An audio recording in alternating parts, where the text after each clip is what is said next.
Hi, I'm Daphne Oz, and now I'm going to show you how to use Chantecaille's new spring collection to add a bit of shimmer and shine to our everyday look. I can use this row, which is sort of a peachy pink, very warm tone shimmer.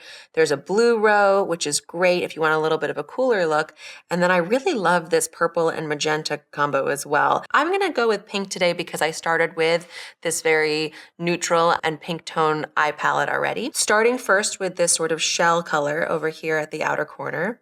And actually, I'm going to apply that right in the center of my lid again. The reason I start with the lightest color is because I'll be using the same brush the entire time. Starting with the lighter color allows you to build from there and not have distributed the dark color over the entire lid.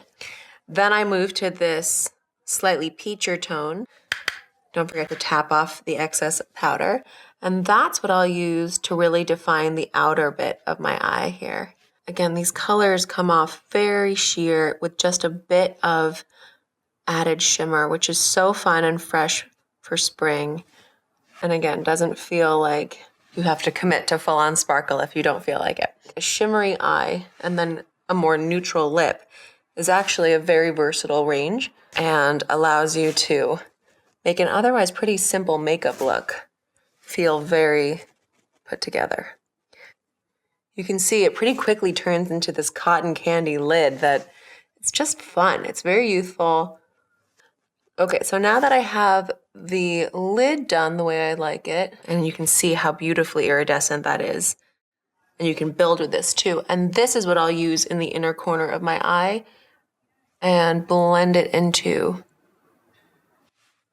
the rest of my lid. Back to my brush just to pull it all together.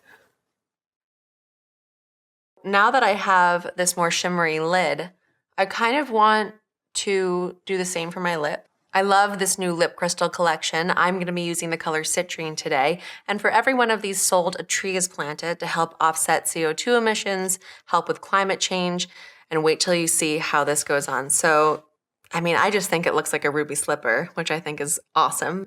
And you can build the color, so it's this very beautiful pinky shade if you did it by itself, but I'm just gonna layer it over the lipstick I already have. And you'll see it almost achieves the halfway point between a lipstick and a lip gloss without ever getting tacky. It's really hydrating, very moisturizing. When you rub your lips together, you don't feel any glittery bits. It's just this beautiful shimmer. You can use this shimmer to diffuse the outer edges of the lip even more, again, helping to create that extra luscious pout that is so fun. And I always add a little extra right to the center at the bottom of the lip. Put a little spring in your step.